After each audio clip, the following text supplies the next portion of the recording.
Hello, hello. Microphone check. Is this working? Mic is working. Actually, Super Rhino is working. We don't have a mic.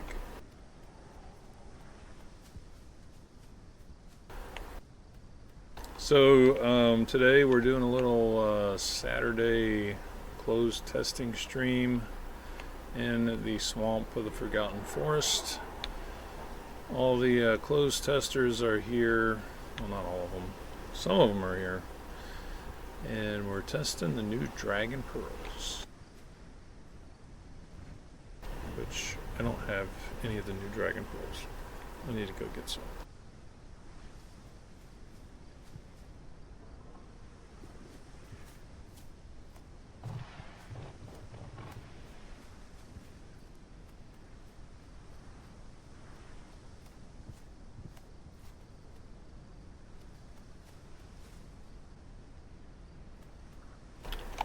Hello. Oh, somebody just donated a Dragon Pearl. Thank you very much. This is a lesser pearl of venom. Gives 2.5% venom damage, which right now is only useful for a Lich Striker. But equipping this pearl grants a bonus to venom damage. So let's pick it up.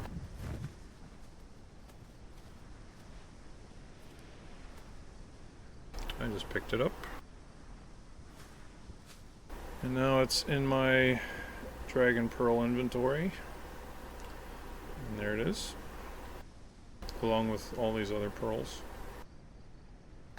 Got the Ancestral Pearl of the Elements, the Pearl of the Shimmering Scales, the Legendary Pearl of the Crater, the Pearl of the Golden Horde, the Pearl of the Jellyflies, the Firstborn Pearl of Creation, the Crimson Shard of Narak, the Pearl of the Brindled Dragon, the Pearl of the White Dragon, the Pearl of the Black Dragon, the Pearl of the Grey Dragon, the Pearl of the Red Dragon, the Pearl of the Cheese Dragon, the Legendary Pearl of Loosewing, the Legendary Pearl of Call Me Pancake, and the Lesser Pearl of Venom.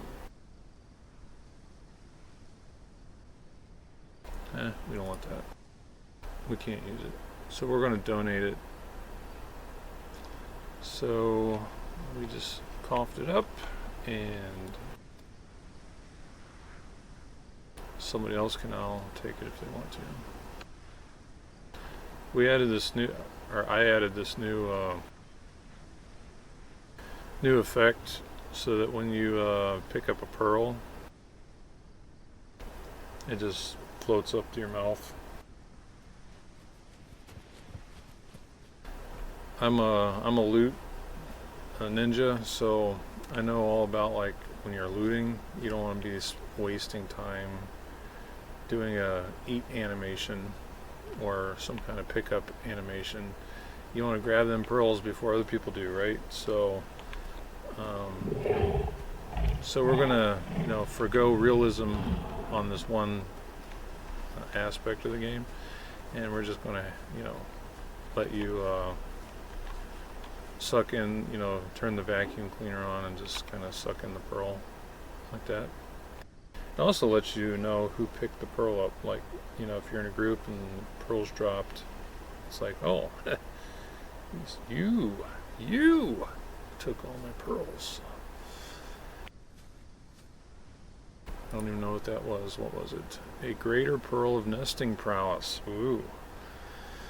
So now I have a greater pearl and I have a lesser pearl. The lesser pearl is green because it's uncommon. The greater pearl is gray because it's common, even though the gray has better stats than the lesser. Greaters always have better stats than lesser pearls. Lesser pearls cap at 5%. Greater pearls cap at 10%. But a gray greater pearl is low tier, like it's very common. So the color has nothing to do with the pearl, it has to do with the quality. You can see this icon here is a greater pearl. It's got the 3 stripes here, whereas the lesser pearl has this little star, 2 little stars right here.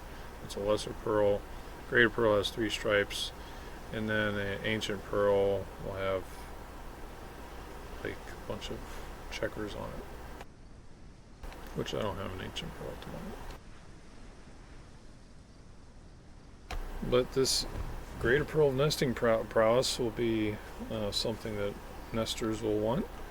Equipping this pearl decreases the time between gestation for females and increases the nest protection distance for males. Nice. That is a very handy dandy pearl for popping out dragon eggs, and also for keeping your nests protected from on PvP servers. Now, let's see what this one was. Thank you for the donations, everybody. This is a greater pearl of venom resistance. So this pearl adds 7.1% venom mitigation. We can look here at the Dragon Scales UI and see what my venom mitigation right now is 0%. So if I equip this pearl here, equip it, then I look at my venom mitigation, now it's 7.1%. So that pearl there gave me, it reduces my venom damage by 7.1%.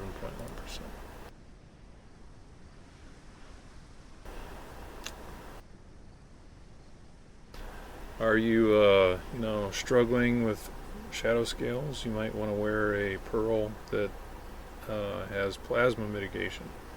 So really get your plasma mitigation up there. Are you struggling with fire dragons or fire wyverns? And you can wear a pearl of fire mitigation.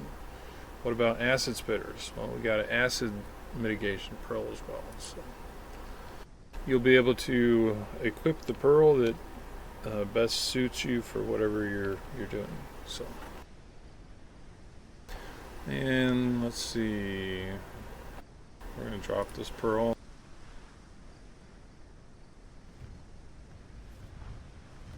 The accuracy of the drop location is a little off, but it works. So now that pearl will stay there for 5 minutes. If somebody doesn't pick it up, the pearl will just disintegrate. Oh, what do we have here? Is that old mossy back? That is an old swamp snapper. Now they can drop up to 2 pearls. So you'll definitely be wanting to hunt these, and they drop cosmetic pearls like the Snow Slayer, Sand Slayer pearls, and they drop a lot of greater pearls, but they drop on a chance, so it's not 100% you always get one. But I did increase the chance that they do drop a pearl.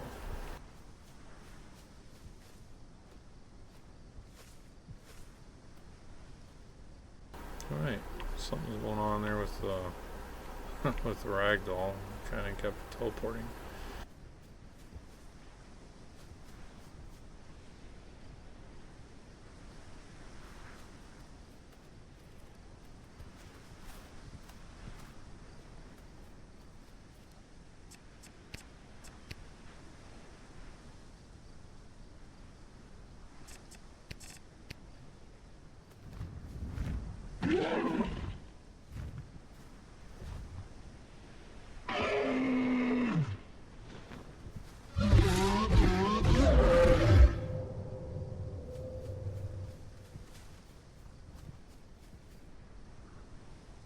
I'm gonna skip.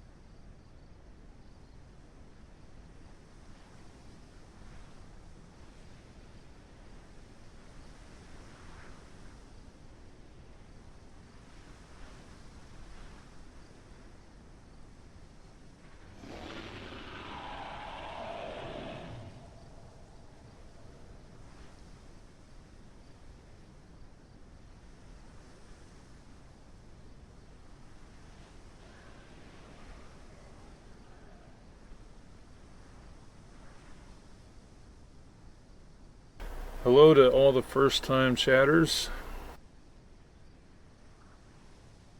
Is my mic dead? You guys can hear me? Oh, you want me to drink water, do you? Alright, well, I'm going to go over here to the water and then there. All done.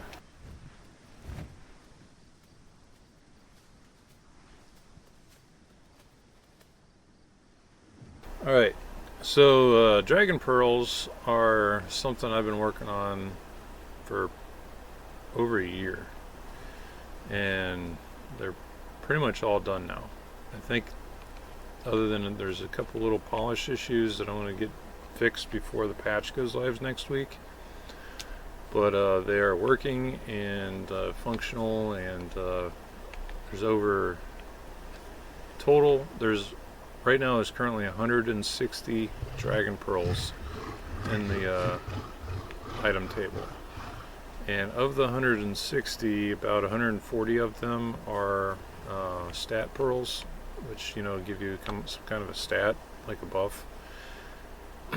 So when this patch goes live next week, which it will go live next week, there'll be over 140 different dragon pearls for you guys to discover and loot. And not only that, but each pearl has its own unique stats. So if you look at this greater pearl of venom resistance, it has 7.1% venom mitigation. A greater pearl can have anywhere from 5.1% up to 10% of a stat in 0.1% increments. A lesser pearl can be anywhere from 0.1 to 5.0, and an ancient pearls are really special. And they can only be equipped by elder dragons, and they can have either two stats, one greater, one lesser, or they can have a combined stat for up to 15% of a stat.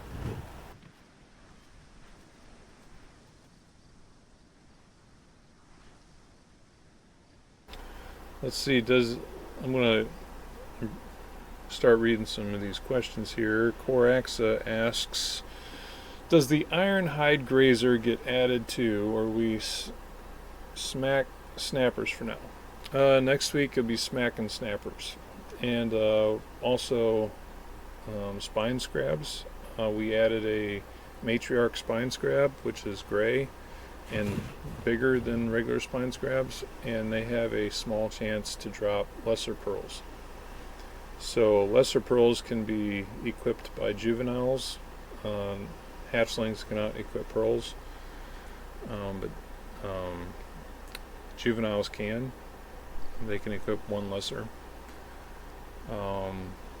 Adults can equip graders, and elders can equip ancient pearls.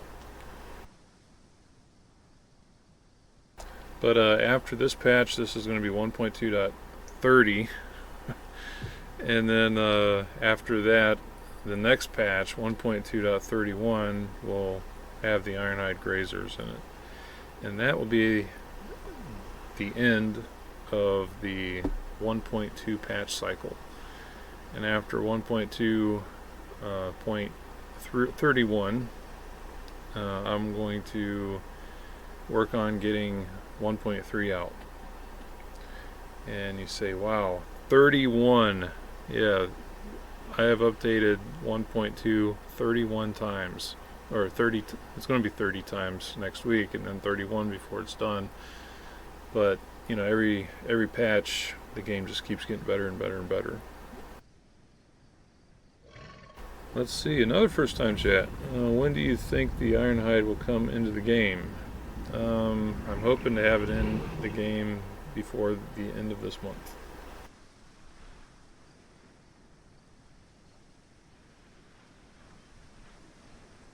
Let's see. Yes, Caraxa asks if you can trade pearls after you use them. Yeah. So I can go ahead and equip this greater pearl of venom resistance. I get the buff. I'm done with it. My friend wants it. I can go ahead and unequip it.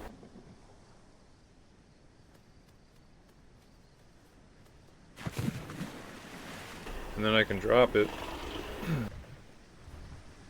And then my friend can come pick it up and keep it.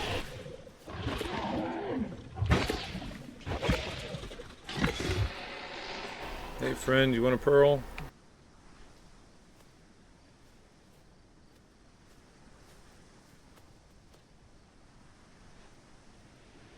Friend gave me a pearl. Ooh, this is a mythical lesser pearl of decay resistance. This is good for protecting yourself from acid spitters. And you'll notice, okay, so purple means it's mythical, that's the quality of the pearl, but this is a lesser pearl. So these greater pearls, like the gray greater pearl, it's a common greater pearl, it's 5.1%. This mythical lesser pearl is 4.4%. So graders are always better than lessers. You can see the icons different for the two. So a gray grader would be better than a gold lesser. But each pearl, if you only have room in your inventory, you can see here's the carry weight or the crop weight. I'm not really sure what the C means. It's either carry or crop. But this is how much you can carry down here, this 5 of 12.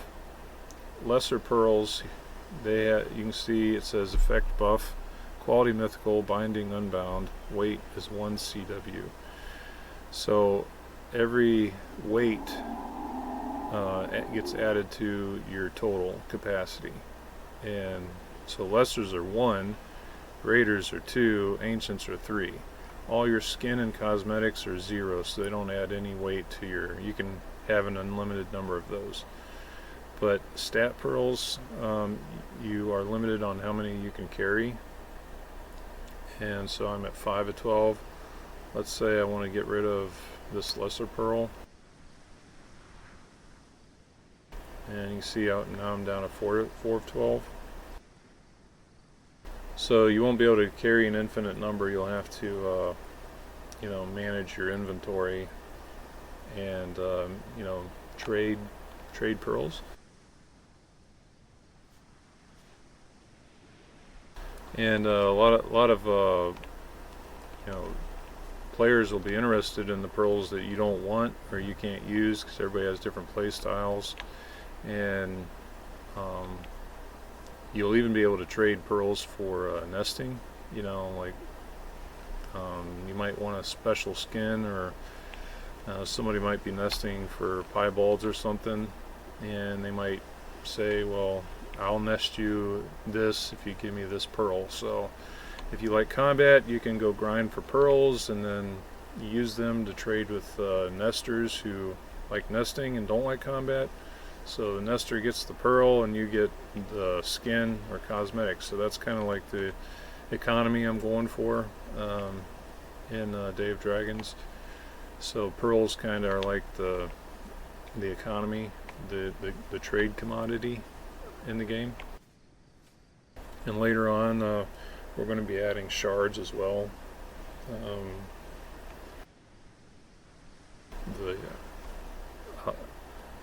I'll talk more about shards later.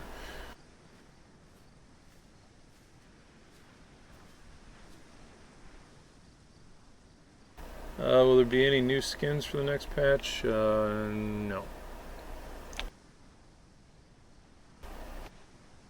Does it make any difference if the male and female have the mutation pearl, or only one of them? It's fine. It does make a difference.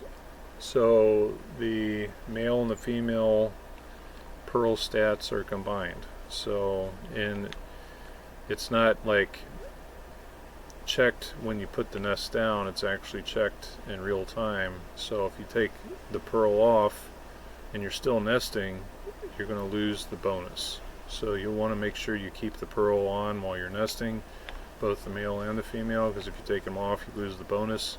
It's not like, oh, I put the pearl on, I dropped a nest, now I can take the pearl off. It's not like that. So it actually, once you remove the pearl, you no longer have the benefit.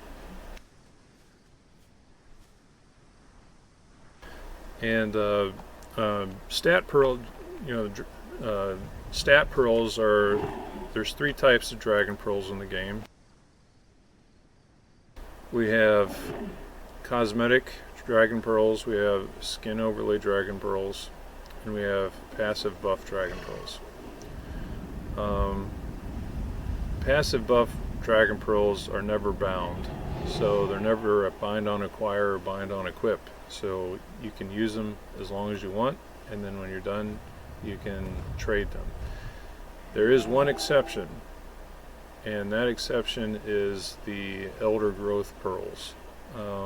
If you get the pearl of aging, the lesser pearl, the greater pearl of aging, and you don't equip it, you can trade it, but as soon as you equip that pearl, it's bound to your account, so you can't trade it anymore.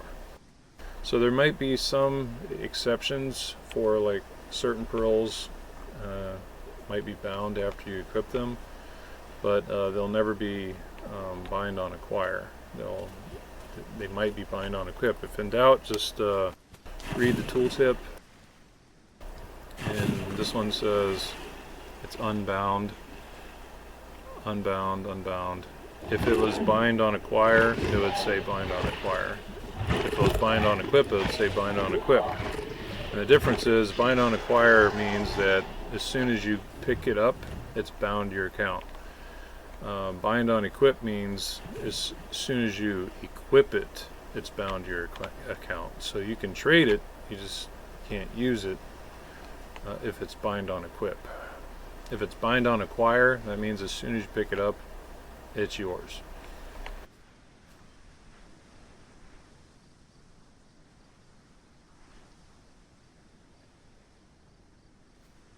And pearls also, they drop when you die. So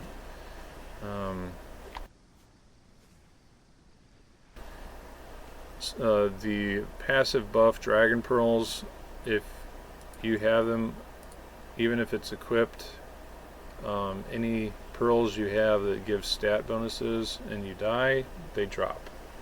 So yeah, you'll turn into a pinata dragon like Salmetri said. And this is big for PvP. So in PvP, players will not just, be fighting each other for, territorial disputes and fun. They'll also be trying to take each other's pearls. So you kill a player in PvP, that player dies, all their dragon pearls that give stat bonuses drop. Bound pearls do not drop. So your cosmetic pearls, your skin pearls, those are safe. You don't have to worry about those dropping. But your stat pearls, those will drop.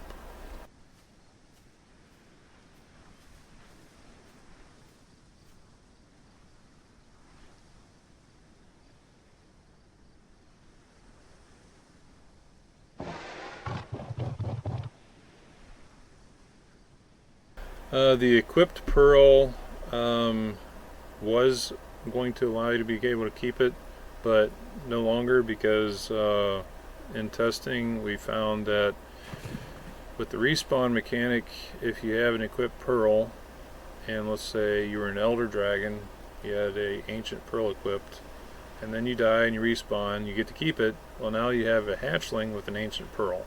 So you get to keep pearls that have 0 carry weight. So that is the rule now. If a pearl, and some stat pearls do have 0 CW. They're very rare, and some of them do. But if it has 1, 2, or 3 CW, it will drop when you die. That's the rule. So that's how you know if it will drop or not. It does have weight. If it's 0 weight, you keep it.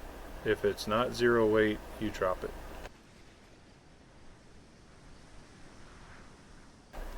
if it says bound, you keep it. If it's not been bound yet and it has 0 weight, you will drop it. So like Sand Slayer Skin Pearl, that's a 0 weight pearl, but you only get to keep it if you actually equipped it.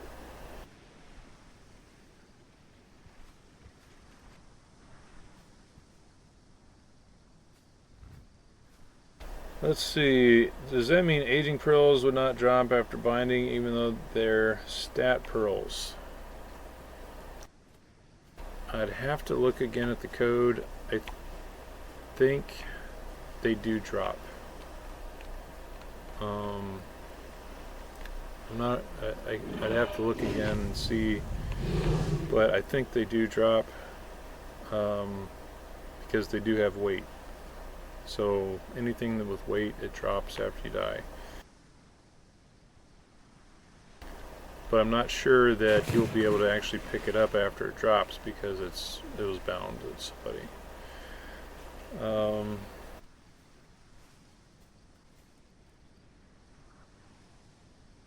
Yeah, there's no trade UI. You know, right now it's just drop the pearl and then somebody else picks it up. I know a lot of games have the trade UI where you each have a UI on the screen. You and then you both have to confirm the trade, and then it's completed. I don't have that yet. I might be able to add that in the future, but for now, in this tier 1 of Dragon Pearl implementation, we don't have that.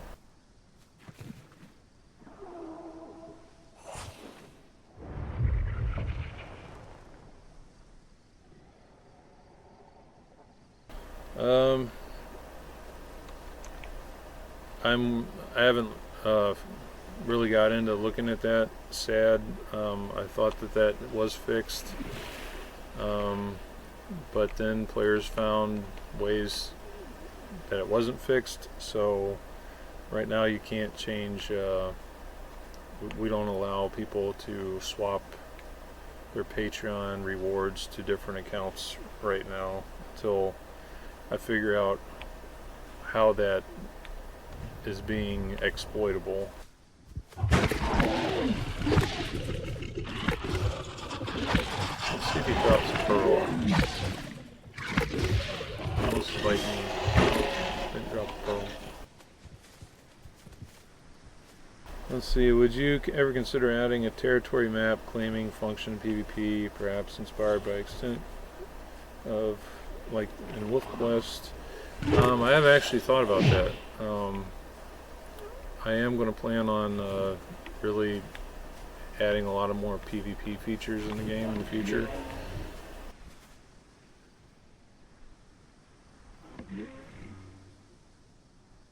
Ooh, look at this. We got a legendary Lesser Pearl of Toughness. 5% combat critical defense. That will help you not get critted. Or no. Wait, is that combat critical? No, that prevents you from... I think that's... Oh, it says it decreases the amount of damage you receive when you do get critted by 5%.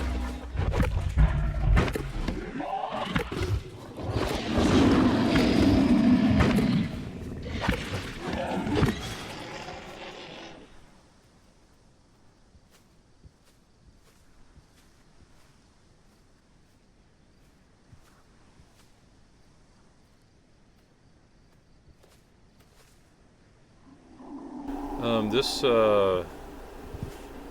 you see this Lesser Pearl is gold because it's legendary. It's a perfect pearl, so it's 5% is the absolute max that you can get on a Lesser Pearl, and it's the RNG on it's very low, but somebody got lucky and got a max legendary Lesser Pearl of Toughness. And so there's going to be a lot of people that want to collect all the legendaries they can which is going to be quite a feat because there's going to be a lot of legendaries to collect. Probably, I think there's over 70 legendary pearls in the game. So have fun collecting all of them. And if you are wondering how you're going to keep, collect a bunch of pearls, well, I do plan on adding some way of storing pearls in the future in a way that you'll be able to access for even your respawns. And my plan for that is you'll be able to find a spot in the world, and you'll have a dig animation, and you'll be able to dig a hole, and then you can bury your pearls in that hole, and it becomes like a cache for you, and you'll get a permanent waypoint to that location, so that if you die and then you respawn, your next dragon can revisit your stash and grab your pearls. So that's kind of what I'm wanting to do with that. But for right now, your best bet is going to be to use a brood watcher, because brood watchers can carry a lot of pearls. Like an elder brood watcher can carry like over 40 pearls.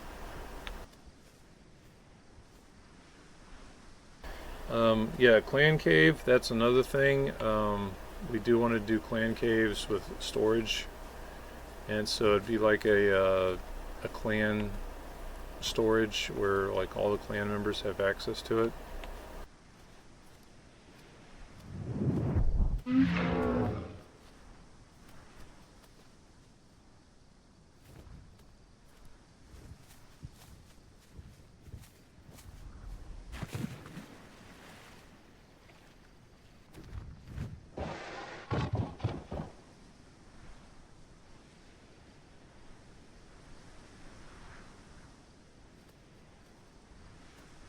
You can see, like, if I right mouse click and I hold down, I can look at the pearl and it'll tell me what the pearl is before I even pick it up. So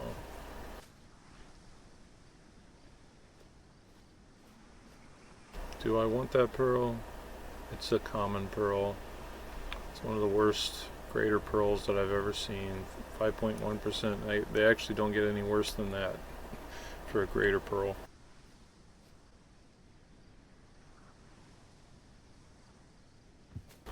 Can I make it where pearls float? I was actually testing that today when I was working on this patch build. So my attempts were unsuccessful.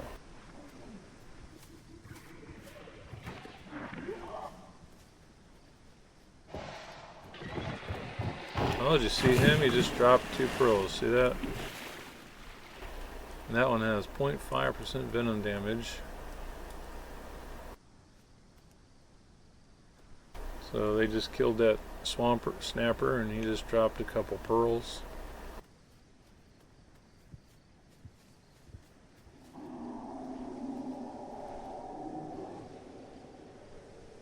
And these gray swamp snappers are going to be your best bet for pearl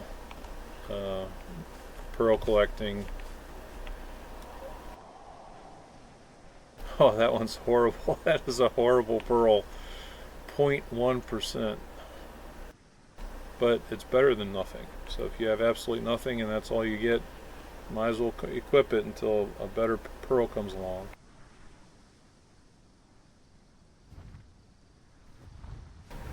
Swamp snappers, the old swamp snappers, their drop rate has been increased to 10%. Regular swamp snappers drop rate is 5%, whereas before they couldn't drop pearls at all. Now regular swamp snappers can drop pearls. They have a loot table. 3.1% plasma damage. I'll take that.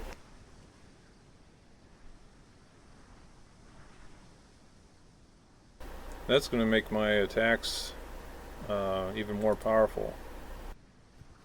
Can you imagine a Elder Shadow Scale with a legendary Ancient Plasma Damage Pearl plus 15% plasma damage? That is going to be pretty. That's going to be pretty scary.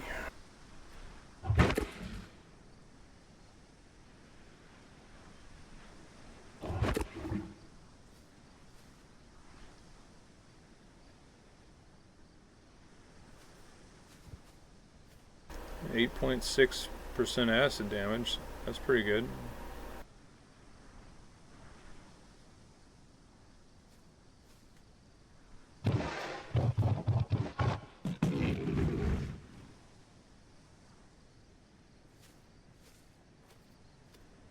And the different creatures in the game are going to have different loot tables. So swamp snappers and the old swamp snappers, the boss swamp snappers, they share a lot of the same loot table, but the boss snapper has more loot on their loot table than a regular snapper. And the matriarch spine scrabs, they actually have some unique lesser loot that you can't get off of a swamp snapper. So there's going to be different loot tables for different creatures. So the Ironhide Grazers are going to have, they're going to be able to drop a lot of pearls that the snappers can't even drop, and they won't drop any lesser, it'll be all greater. And then there's the Patriarch Ironhide Grazers, which are very dangerous. They're bigger, they're badder, they're very dangerous, and that's where you're going to get the best pearls in the game, in the Forgotten Forest, is from them. That's where you'll get your ancient pearls.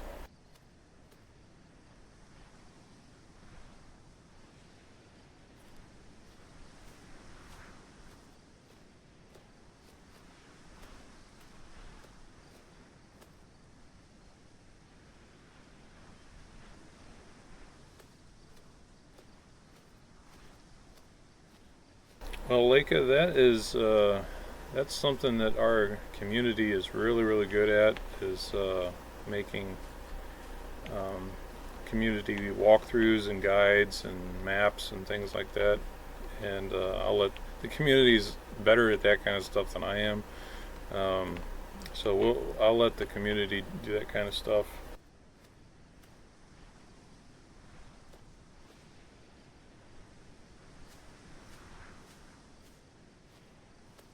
So there are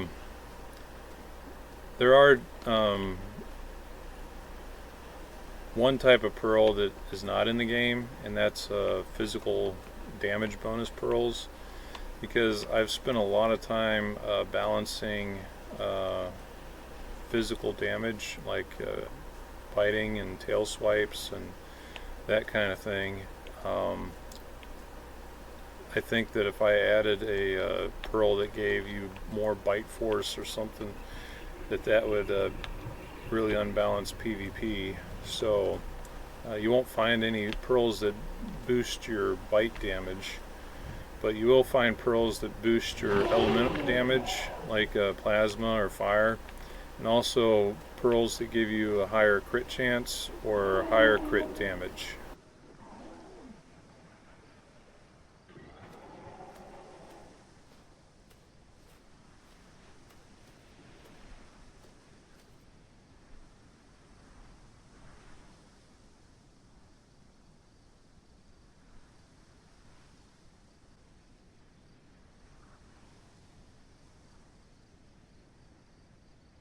I really like this pickup effect. Do you guys like that, where it kind of just floats up into your mouth when you go to pick it up?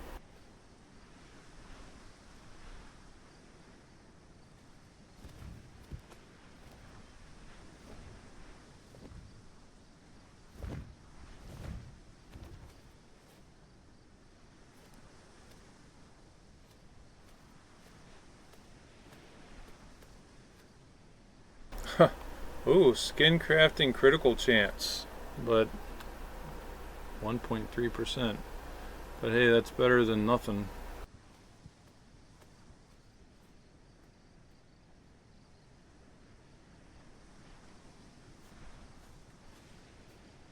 This pearl, well, let's read it. It says, equipping this pearl increases both the chance that rare skins will pass on to offspring and that the skin will mutate.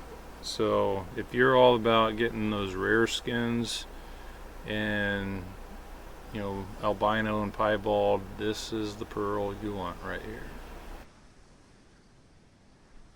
But you'd want one that has a little better quality.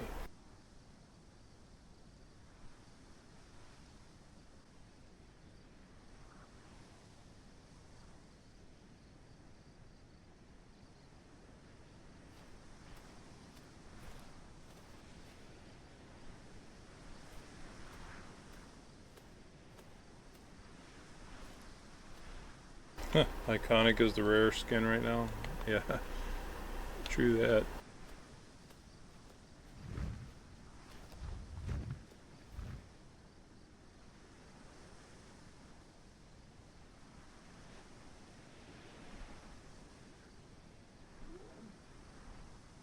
You see, I'm at 6 of 12 right now, so I can carry 6 more lessers, 3 more graders, or 2 ancients. Oh, look at this.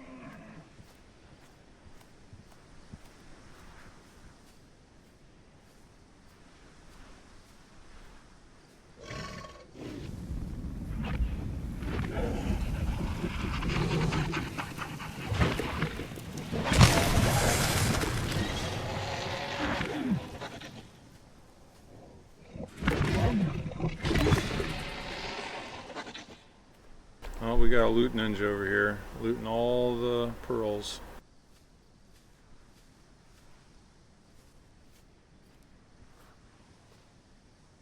A rare venom mitigation pearl.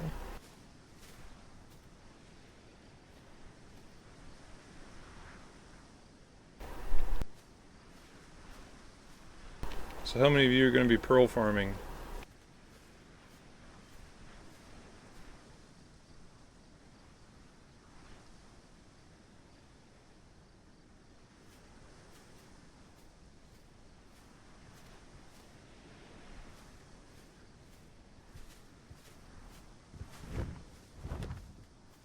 It's Marley.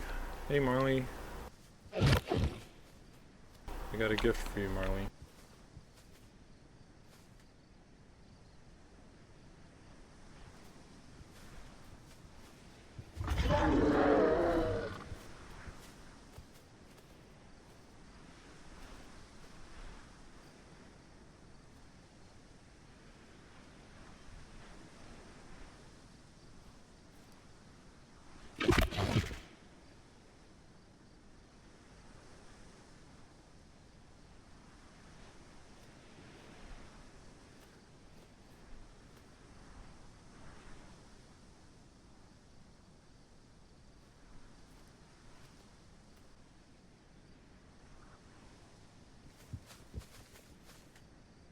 Yes, I can see that. She's very angry. Oh, what is this? Oh, somebody dropped the Pearl of the Sand Slayer.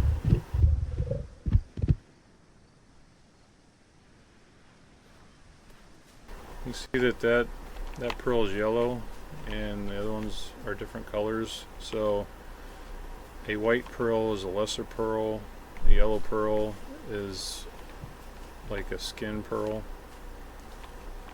and then you got blue pearls and purple pearls. The purple ones are the ancient pearls, the blue ones are the graders.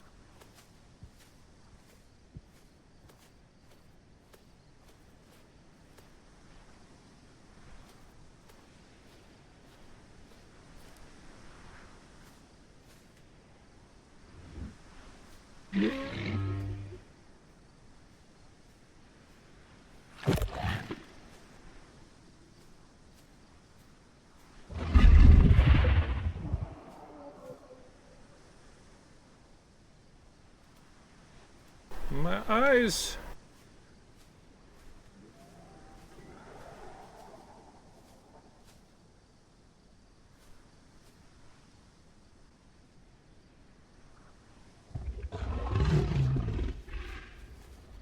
Pearls, pearls, pearls everywhere. I'm gonna lower the disintegration time on these. Right now it's 5 minutes. I think it's too long, so I'm gonna shorten it down probably to 2 minutes, maybe 1 minute. What do you guys think?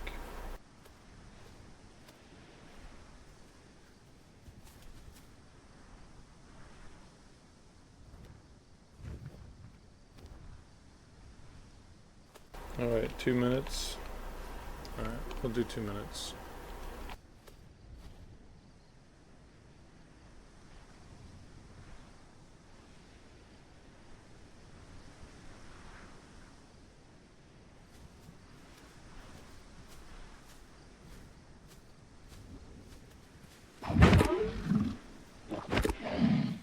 Oh, Marley, I almost missed that. Marley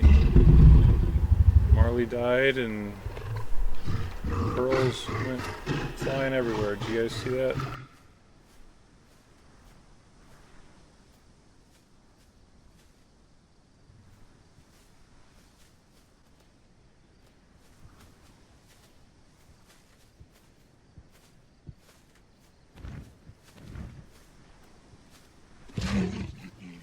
Marley, can you pick up all your pearls and then do that again so I can actually get it?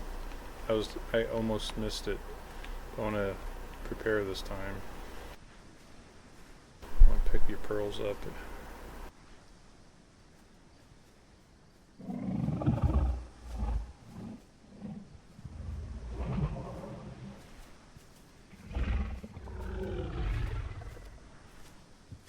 This time I'll be watching.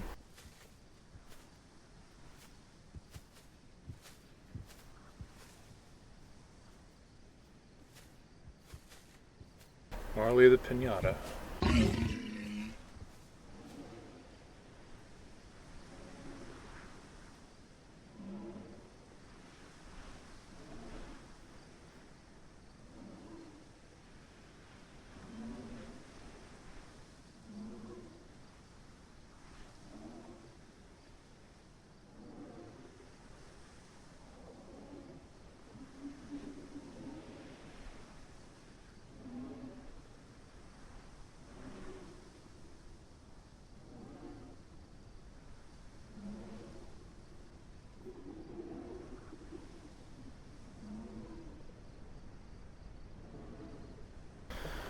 I'm actually thinking about adding some cave cutters up there in the mountains, in the snow-capped mountains.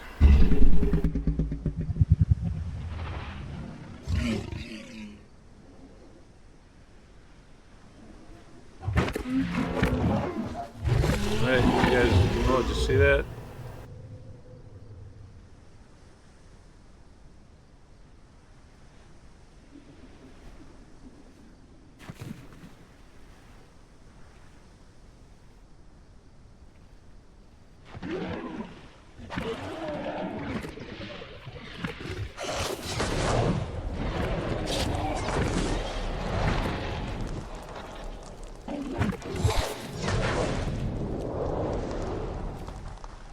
So that's what happens when your dragon dies. It will just explode all the pearls that were in your inventory. They'll just be everywhere, and other people can pick them up. Now, if you are a brood watcher and you have like the maximum amount of pearls, that is a lot of pearls that you're going to drop.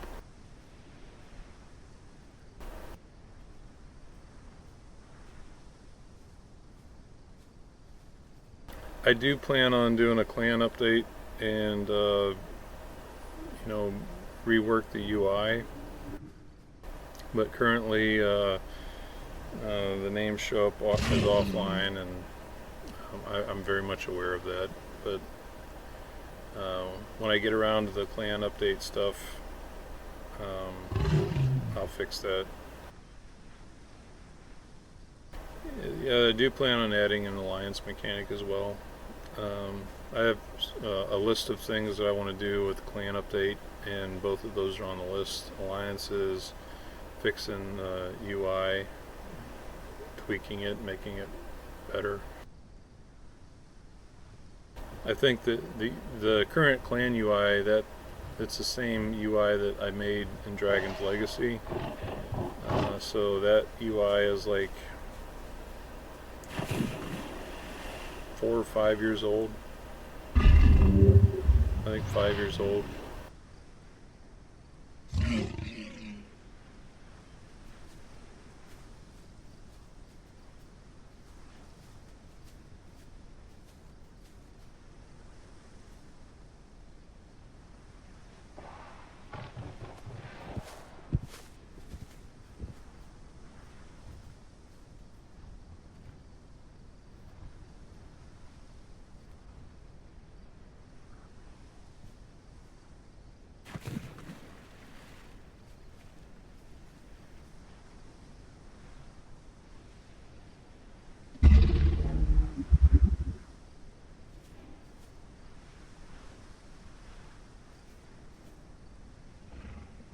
Yeah, there's so much yet to do for Day of Dragons, and I can only focus on one thing at a time. And right now my focus is now that the pearls are done, which I've been working on for over a year. I'm going to get the Ironhide Grazer in, and then skin crafting in, and pets, and the Forgotten Forest map update, and I'm trying to remember what else is coming in 1.3. And then after that, Sinchcrest, fishing, healing with the new lick wounds and all that kind of stuff.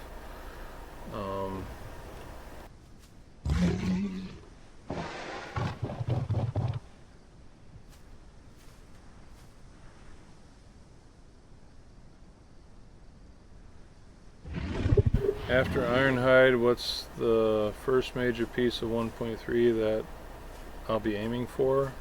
Skin crafting.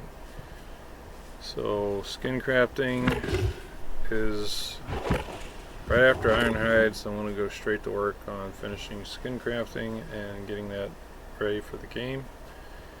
And I'm also going to work on bringing pets into the game, which I already brought them in Legacy. I just have to kind of port my work from Legacy over and then kind of bring it up to speed on the new game version.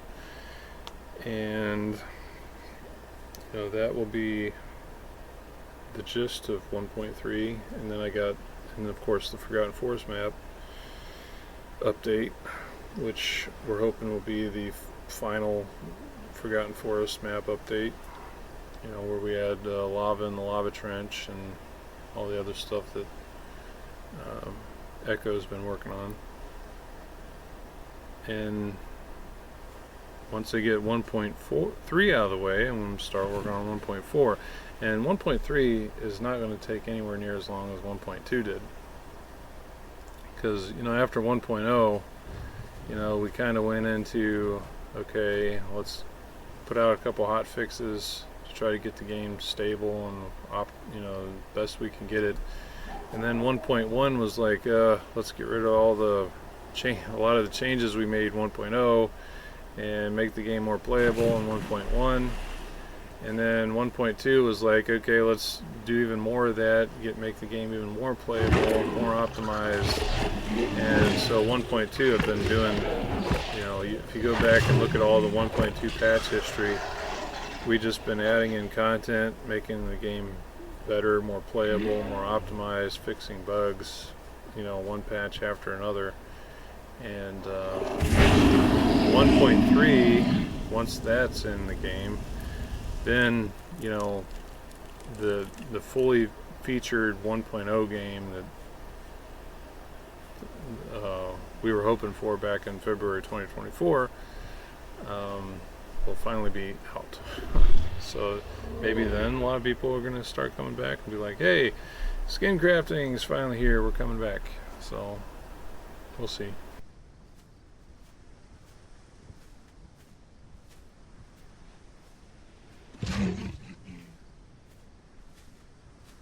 Well, I very much am hopeful to get 1.4 out this year. You know, skin crafting isn't really going to take as long as you guys might think. Flickr has done most of the work already. I just have to do the UI stuff. So, you know, once I get the UI stuff done, then skin crafting is done. Because all the underlying foundational features and mechanics are already done. I just have to build the UI for it, and that doesn't take anywhere near as long as all the core stuff that has already been finished.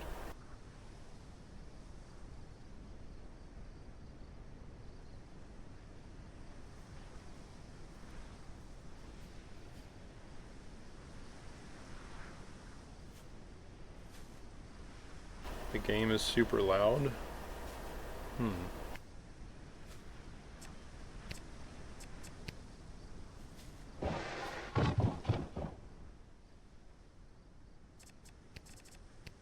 How about now?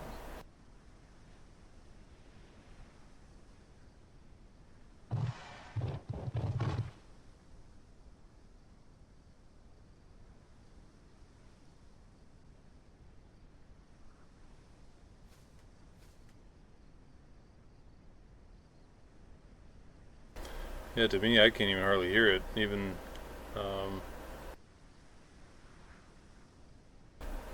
before I turned it down. It's probably because my actual computer volume is really low on my speakers.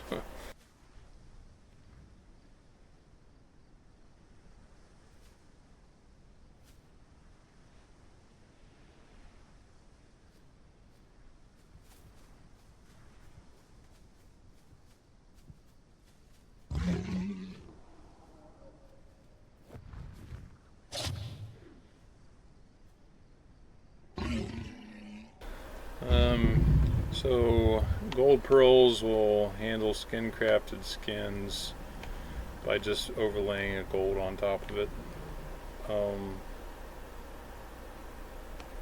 You know, the gold overlay works off of the base skin, so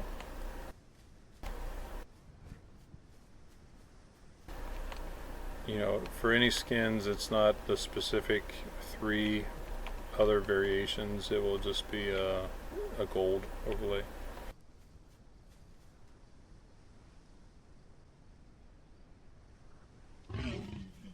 Valica, no, I haven't thought about that. Gold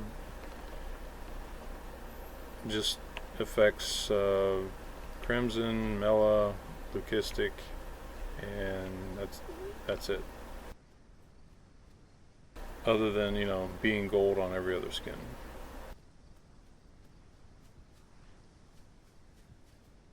Yeah, we're very much aware that gold doesn't look as gold as it did in Legacy, and a lot of that has to do with the fact that the textures we made for gold, they looked great in Legacy lighting and shaders. Unreal 5 has different lighting, and the shaders are different, and so the metallic looks different here in Unreal 5, and we're aware that it doesn't look as gold as what it did before. I'd like to update the textures eventually, and maybe the shader, so that it will, but that's a very low priority right now. So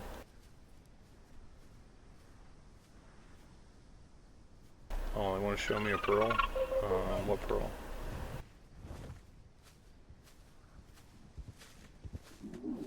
I'm reading Twitch and fiddling with my WASD while I'm talking.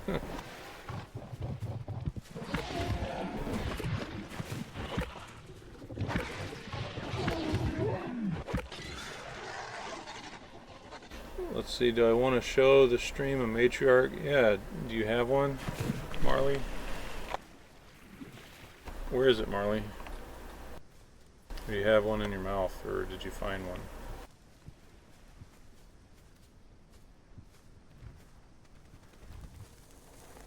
Where is it, Marley?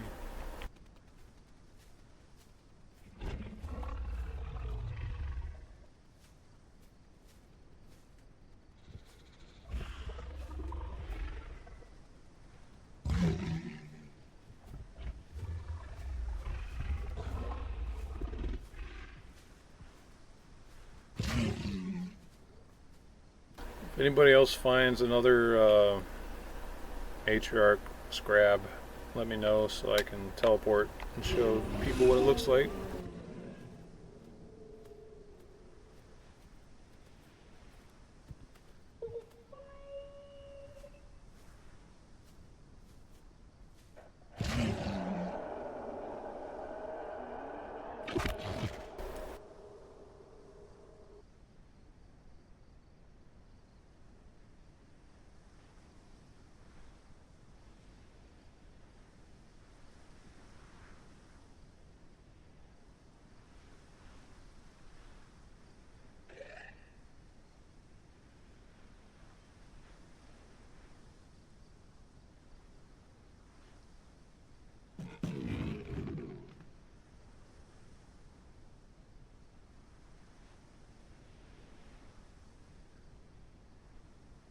This brindle skin looks so cool. You guys enjoying the brindle skin?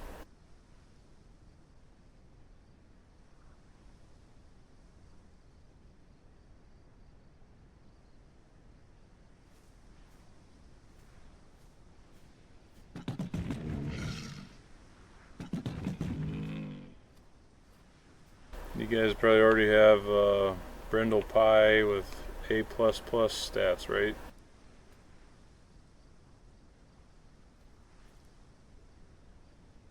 Speaking of plus, the new egg crafting pearl will help all you plusers that are you nesters that go after the stats. They're going to help you get plus.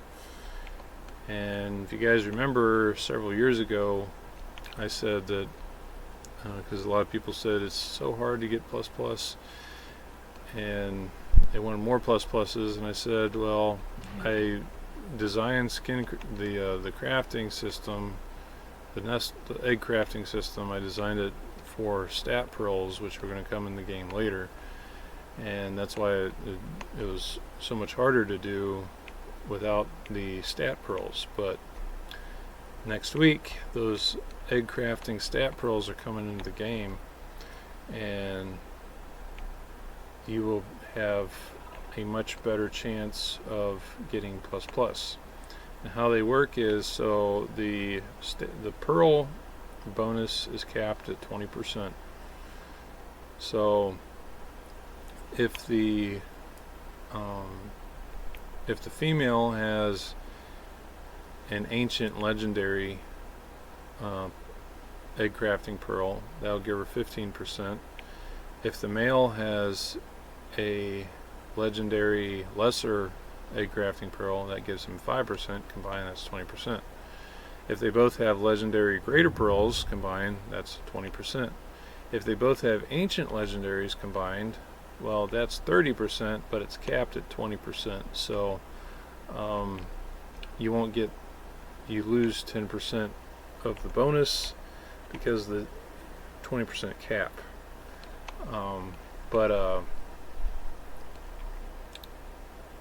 So you don't both need ancient 15% pearls. You only need to get the maximum cap bonus that you can get. You would need 2 legendary greater pearls, or one legendary lesser and one legendary ancient. But it doesn't hurt to both have a legendary ancient pearl, but your bonus combined bonus is capped at 20%, and your single bonus is 15%. Oh, you guys found a matriarch? Okay.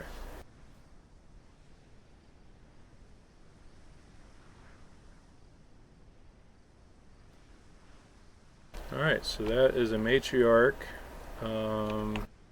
spine scrap.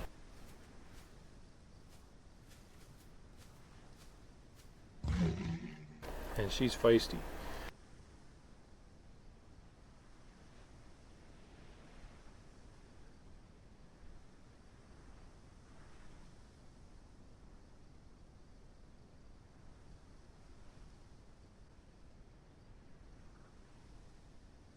So the egg crafting, as I was saying about egg crafting pearls, finding, getting a male and a female both with combined 20% stats will give you a maximum bonus of 25%, which means that the amount of plus stats that you're going to get, you're going to go from how it is now 5% to a maximum of 25%. It's because the base is 5% with all the proper things in place. So you're talking about every 1 in 4 stats getting a plus if you have the right pearls.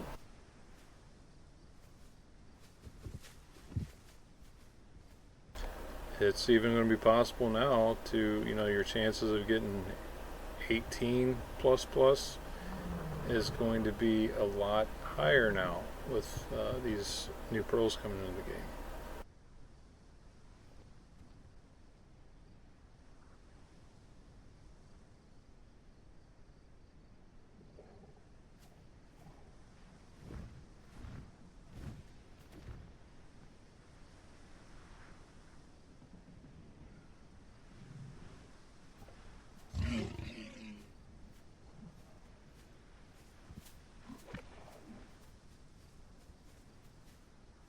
Let's see, extra spicy meatballs on the menu. Do they do more damage than the normal ones? Yes, they do. The bug wants a hug. Yes, the bug wants a hug.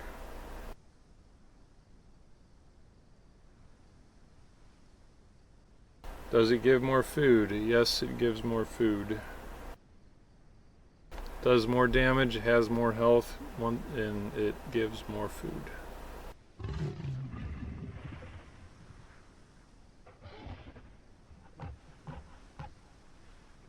Your clan will be returning if that's the case. I missed the part of what the case was, but that's great. Glad that your clan's going to be coming back.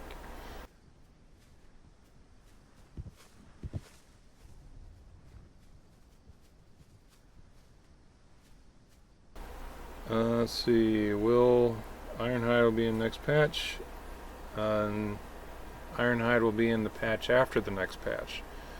The next patch is going to have dragon pearls. That's dot 30. Ironhides will be coming in dot 31.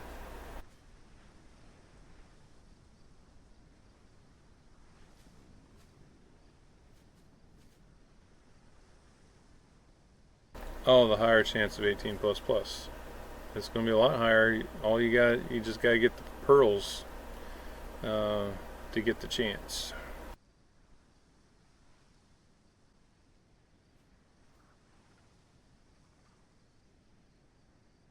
I'm sure that a legendary ancient plus pearl or egg crafting pearl is going to be in very high demand.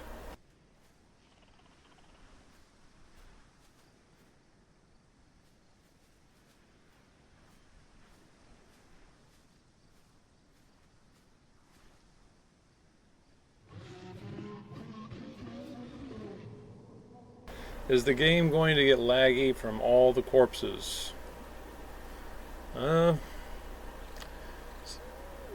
What makes the game lag with a lot of corpses is when there's a lot of people around the corpses.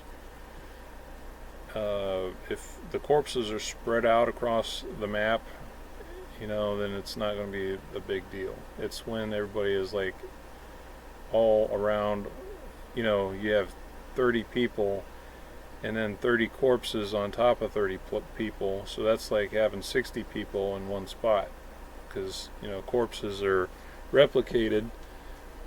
They're not as heavy on the server as a player, because they're only replicated one way, whereas players are two-way replication. The server's telling everybody about you, and it's telling you about everybody else. Whereas with AI, the server isn't telling the AI about everybody else, it's just telling you about the AI. So, I think we'll be fine. I've already done a lot of work on AI corpses, and they're nowhere near as laggy as they used to be. Oh, we got a. I think you're a Hatchie. Are you a Hatchie or a Juvie? I think you're a Juvie. I think she's trying to show you guys the size difference between a Juvie, shadow scale, and a matriarch spine scrap.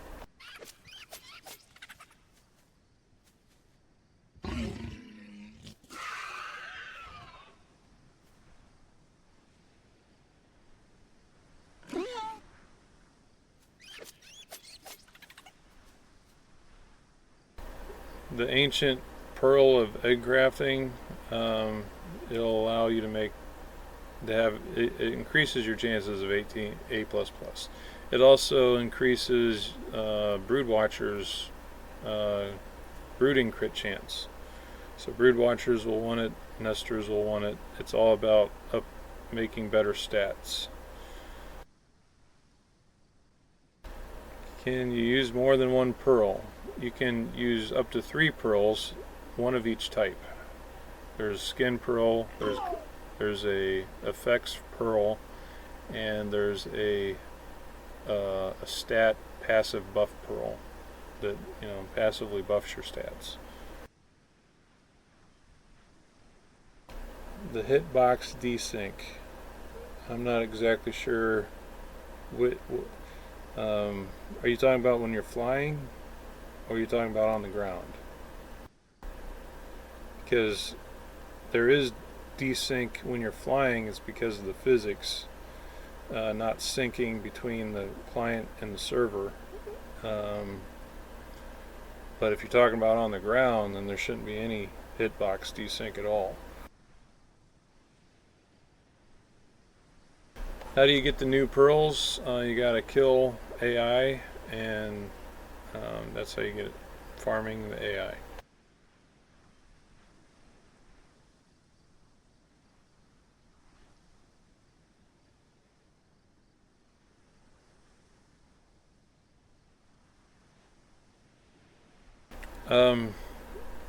There's been issues with proper hit detection while flying for a very long time. It's because when you fly, you go into physics mode, and the timing between server and client is different when you're flying, because flight is handled by physics calculations, not by predictive movement, which on the ground you're using the character movement component, which accurately can predict your movement, and so it's pretty much spot on when it comes to hitbox detection. But when you're flying, it's physics calculations, and physics calculations are made in steps, which is determined by your frame rate and your ping. And since everybody's frame rate and ping is different, it is very, very difficult to make sure that what you see is what everybody else is seeing or is what the server sees, because the server is calculating physics at its own step and frame rate, which the servers run at 20 frames per second. If you're running at 60 frames per second, somebody else is running at 15 frames per second, your step time between every physics calculation is going to be different. So, and then on top of that, you got one guy whose ping is 30 milliseconds, another guy whose ping is 300 milliseconds, and so there's a lot going on, you know, when it comes to syncing hitbox detection when you're using a physics-based flight model. That's why other games don't do it. You know, the only physics-based flight models are usually single-player games. Multiplayer games avoid it because, you know, if it's PvP, it's going to be really hard to accurately predict, you know, hitboxes, shot placement, you know, detection, all that kind of stuff. You know, the alternative is walking in air simulator, which is what everybody else has. And you know, I've done a lot of work on the flight physics and flight combat hit detection, and it has improved tremendously over, you know, what it's used to be. But I know for PvPers want perfection. They're like, I hit that guy. Why didn't he take any damage? And it's because on your screen you hit him, but the server said no, you didn't. And you know, it's because what you see is in the past compared to what the server saw. The server is the authoritative present.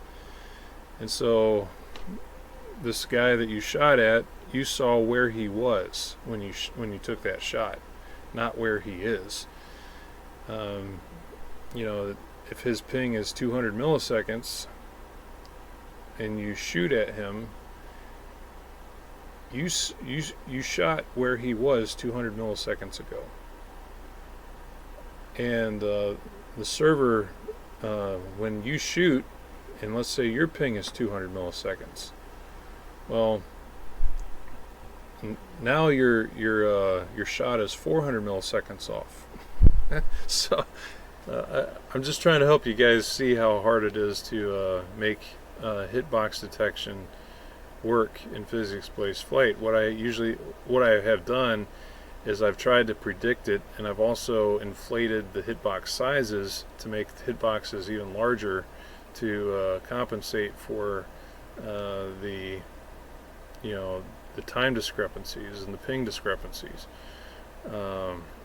But it's very, very complicated to try to get hitboxes right in a physics-based flight system. The alternative is to use client-based hitbox detection, which, you know, is letting, you know, the client say, hey, I shot this guy, and then the guy that got shot says, no, you didn't. That shot was nowhere even near where I'm at, because, you know, you saw him where he was and he had already moved away from there, but then he got shot as if he was still back where you saw him. So, you know, it's client-based is great for the shooter. It's really bad for the guy getting shot. You know, the balance is to keep it authoritative on the server. That way, you know, at least you're not really out of sync. You know, at least there's some kind of balance there. But I know I've done a lot of studying on this. You know, I've spent many hours working on the flight system, 6 months just to develop it, plus many days and hours extra fine-tuning it. And I know that the combat system when you're flying is not perfect. Now on the ground it's spot on, but I'm very much aware that it's not perfect when you're flying, and it's because it's a very complicated thing when you have multiple players using physics to calculate flight, when each player is calculating it based on both their frame rate, which is going to be different for each player, and the ping of each player. Communicating to the server. So, the server says this guy is over here, and then, that was 200 milliseconds ago, and since he's in physics flight, he could have made a left, he could have made a right, he could have stopped flying, he could be flying straight ahead, he could have went up higher or lower in that 200 milliseconds. And so when you take that shot at where you saw him 200 milliseconds ago, which to you is right now, the server says you missed because he's not there anymore. So if we want perfect flight combat hitboxes, we have to get rid of physics-based flight. There's no way around it because of the ping and the frame rate discrepancies between players. But if we want beautiful flight that feels great and looks great and makes you actually feel like you're flying and you're not just swimming in the air, then we have to keep try and find different solutions for the physics-based flight model when it comes to hitbox detection and combat. So the reason, and I wasn't avoiding the question, but to answer it properly, it takes a lot of time. So I don't know how many minutes I just spent explaining that, but there it is. So you have to save a clip of this, send it to your friends, and be like, this is why hitboxes are not perfect in flight.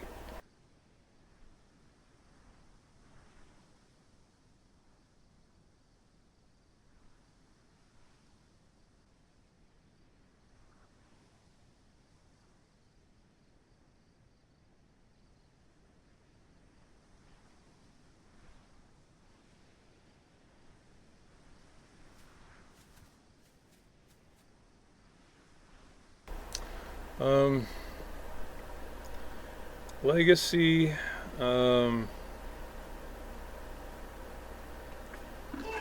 know people say that the combat was better in Legacy, but when I look at the code, I don't see how. Like I don't see how it was better in Legacy or more accurate.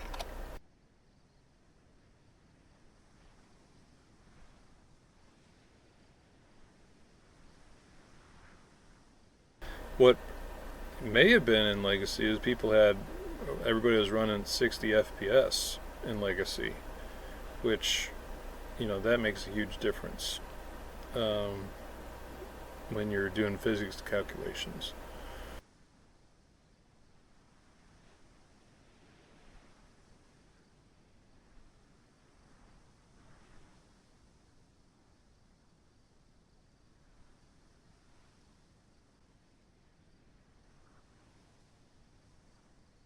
Can we add throwing hatches again since they can fly? I can't remember why we got rid of that.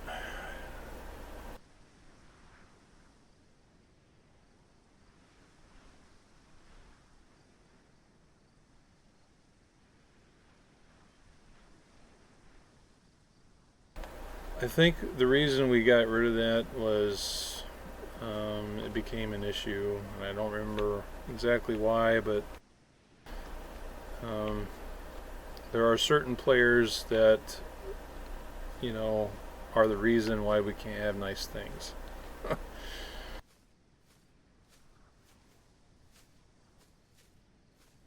You know, back in Legacy didn't have easy anti-cheat, and you know, so you had Sandboxy. Everybody was playing. You know, a lot of people were playing on Sandboxy, and I've never even used Sandboxy, but a lot of people were using it and having a good time with it, and I was okay with it. But then, you know, we started getting all these hackers, and so when we released 1.0, we had to bring in an anti-cheat. And, you know, one of the side effects of the anti-cheat is, you know, it doesn't allow people to use Sandboxy. So, again, you know, people doing things that they shouldn't do is the reason why we can't have nice things. And it's sad because every game, you know, every game has to, you know, this multiplayer game has to implement some type of anti-cheat because you got all these hackers. But, you know, there's not a lot of indie games that have went to as much extent as stopping hackers that we have. We really do not like, we don't like them. You know, we don't allow, you know, and they get permabanned, you know, when we catch them, and we've caught even more of them ever since I updated the DAC, which is my anti-cheat that I built that works in conjunction with easy anti-cheat, and it's caught a lot of more cheaters that have gotten permabanned, and we've gotten people appealing, and we've said no on the appeals, and they're still permabanned. And you know, this next patch, when it goes out next week, it's going to have even more anti-cheat things updated in it. And so it's a constant war against hackers, and you know, we're not going to let them win. You know, they're going to keep trying to hack, and I'm going to keep trying to find ways to make it very difficult for them. You know, and if so, let's see. As Jo showed the Ironhide, it's not in this patch. It'll be coming in the next patch.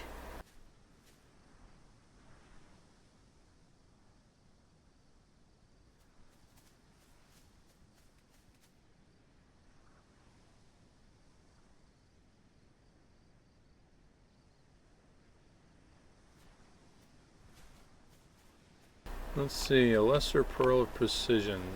Equipping this pearl increases the critical chance of all attacks.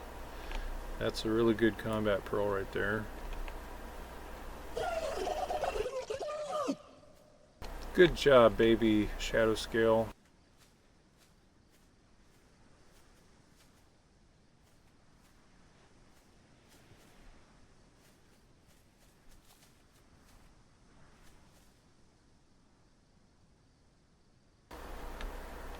It's going to be fun collecting pearls for all our needs. Yes, yes it will.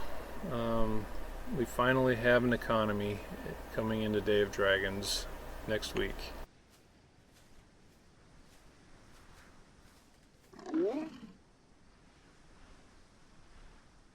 Is there any other new things you can show or tell us about? Nope.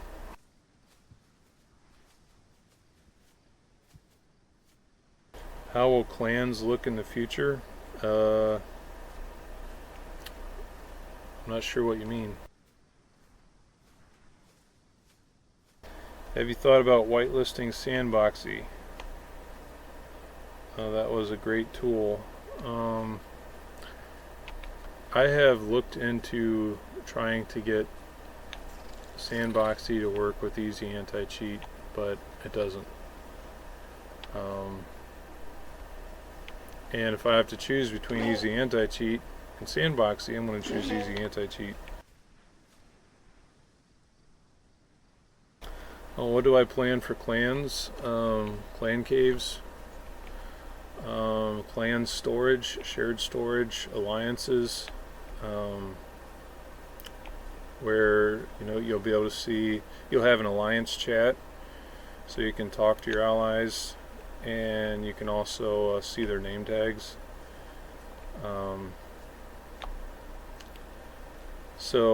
And then of course the behemoths, the Icehorn and the Fireclaw, are going to be like staples of each clan.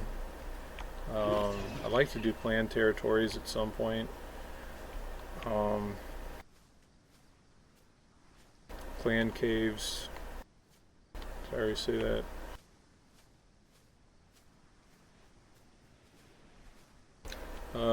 Rework the clan UI and interface.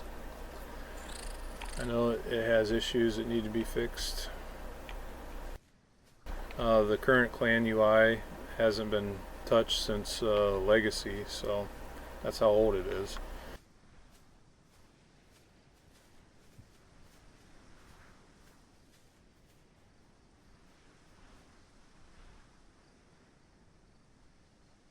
Is there any plans to have an in-game recording feature?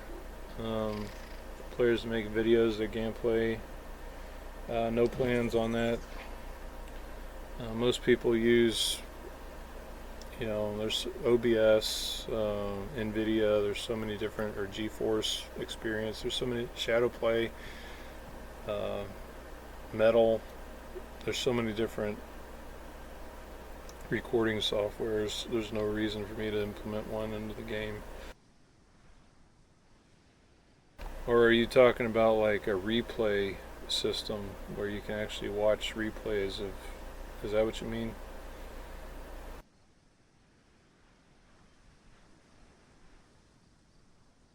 Oh, they meant a replay.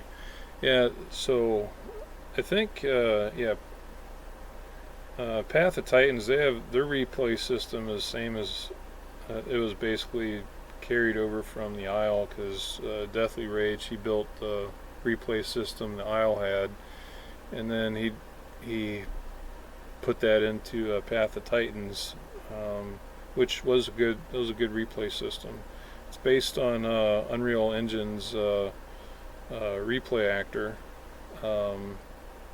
So Unreal supports replay functionality, which I think they built it originally for Unreal Tournament. Have I looked into adding a replay system into Day of Dragons? I have not, but I know the underlying components are already built into Unreal Engine.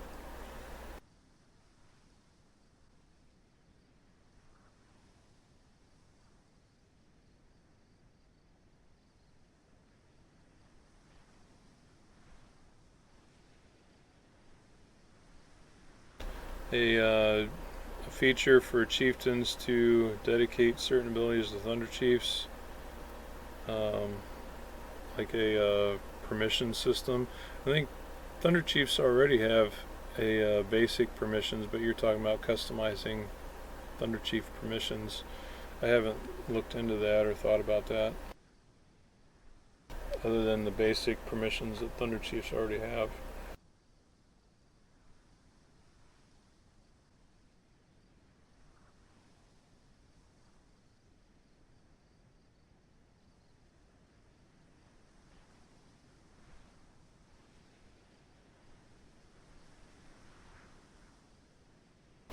I think that 1.3 can have a main menu skin previewer, like free will customization table to see what you could breed into with the new rare skin. It will not.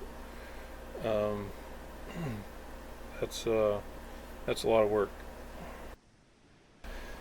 Things like that, eye candy type of things. If I'm going to do things like that, it's going to be after I get a lot of these promised features in the game. So I got a lot to do that I already said I was going to do. So I want to get that stuff done before I start doing stuff that I haven't even promised yet.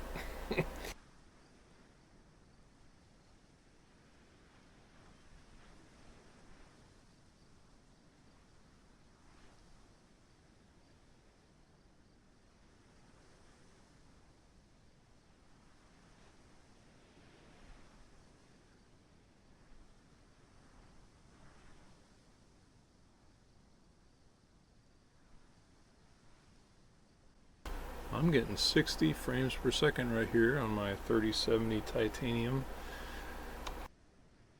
So that's pretty good. Nice little quiet spot.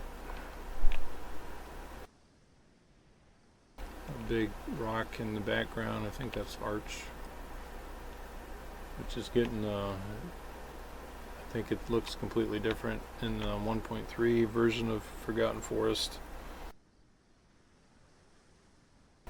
Is nesting enabled on the testing server? No, I don't think it is.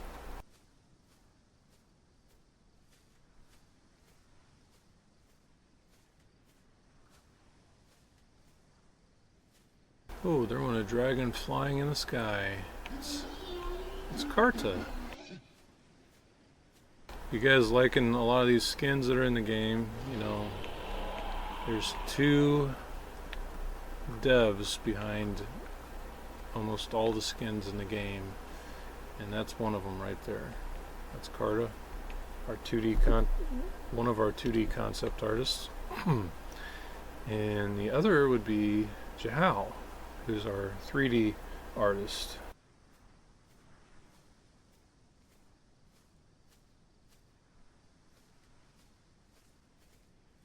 Both are very highly talented.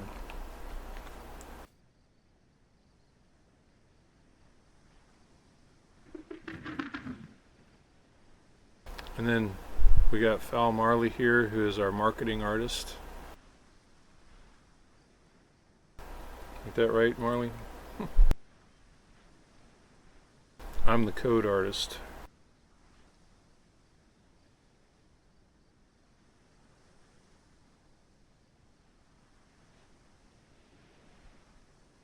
Do I use Substance Painter? No, I do not. I don't know how to use Substance Painter.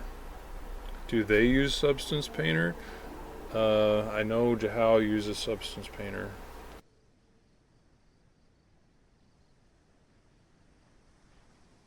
I think he uses ZBrush, Maya, and Substance Painter, and Photoshop.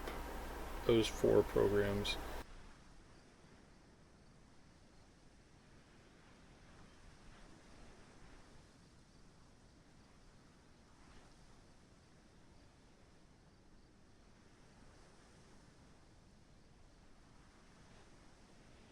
Would I accept free labor, aka slave labor, in terms of coding or support?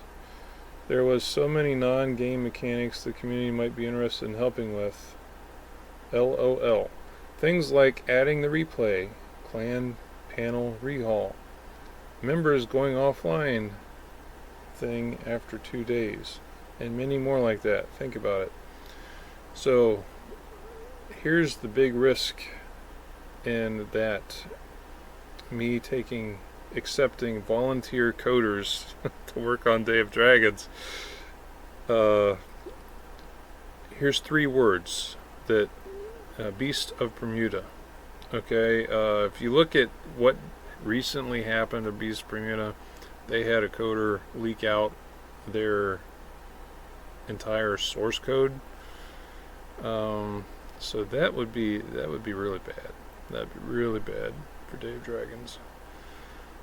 Especially, you know, if the hackers got my anti-cheat source code, game source code, it would be bad. So no volunteer coders, absolutely not.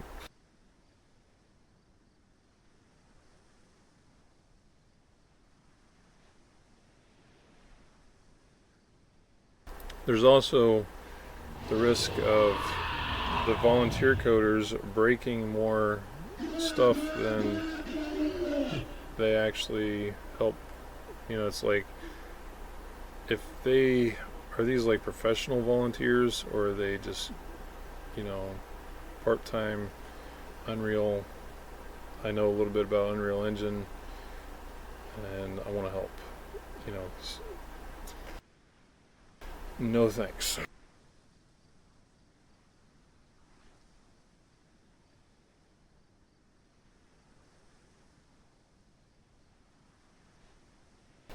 How about other dev in tier volunteers?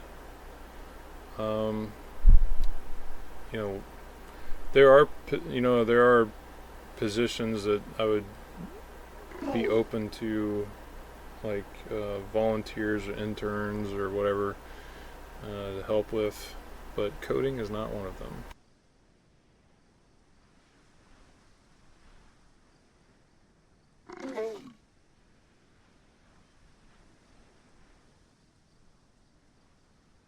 What do I think about adding rare gender behemoths? Some plus in the base attributes. Rare genders are stronger than the common genders. Um, no. Uh, the rares. The Icehorn males are more exquisite looking than the females, and then the Fireclaw females are more exquisite looking than the males, and they're also larger. And the Icehorn males are larger. The Fireclaw females are larger. Um, you know, Ikayo and Zamora hate each other. Um, and so yeah, there's like this whole rivalry. But as far as like giving the rare, more, I'd have to think about it. And I think you're talking about like the male Icehorn and the female Fireclaw.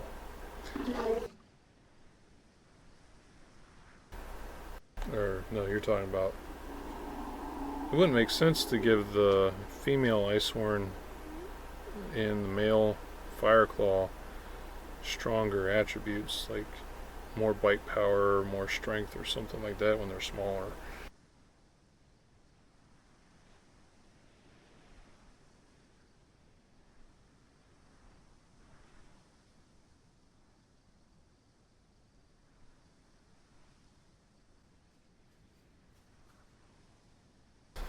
Uh, if there's proper documentation, most coders can pick up what's happening.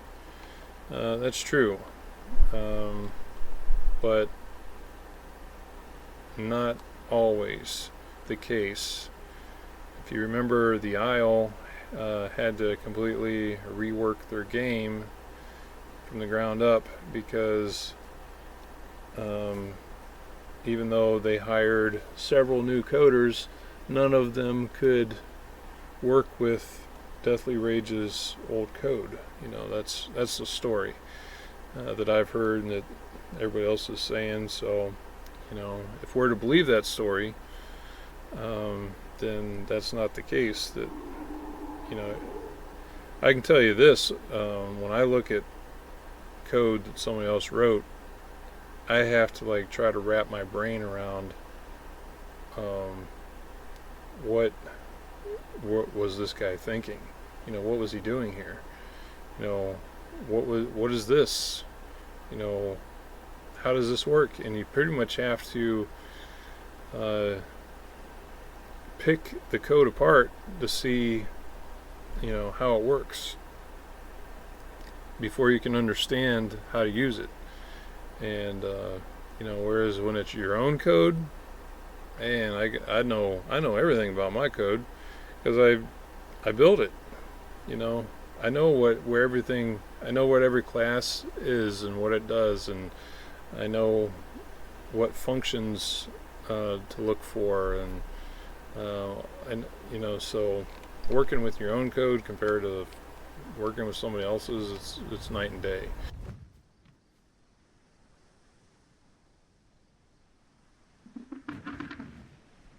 Will we ever have major differences between male and female? Similar to the main, do you mean like we already have differences on male and female for several different dragons.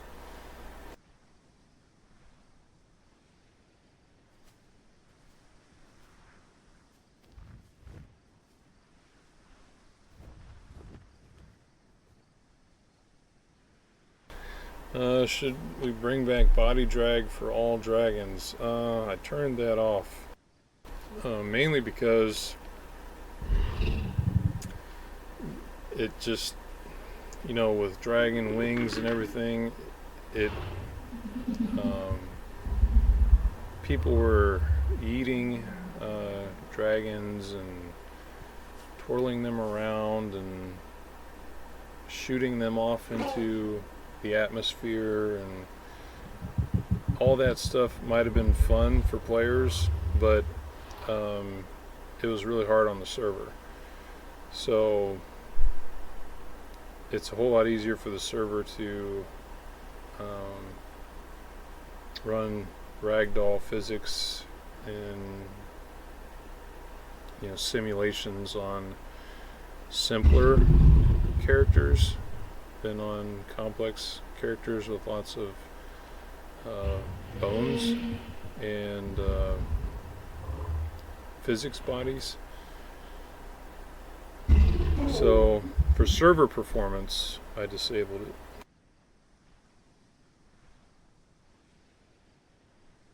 Will there be more updates to the comic on Webtoon? Been a minute since it got posted on there. Yes. We will continue to keep Webtoon updated. We took a break from the comic for a while.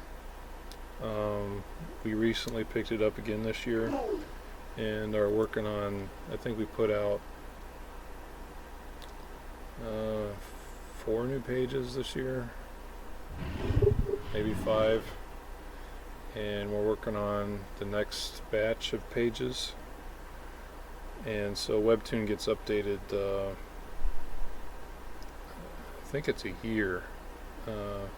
They're 1 year behind, so you won't see the pages from this year's comic updates on Webtoon and probably till next year.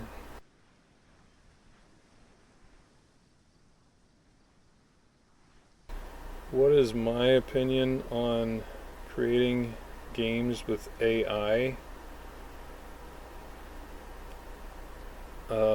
Well, people that use AI to create games don't know how to code. So, and then they find that that their games are really, really messed up and buggy and broken because the AI don't know how to code either. So, you tell the AI this is what I want, and then it tries to make what you want, but what it made is all broken and it's nothing like what you want. So, I don't really see games being made by AI going anywhere because AI really isn't as smart as what people think it is.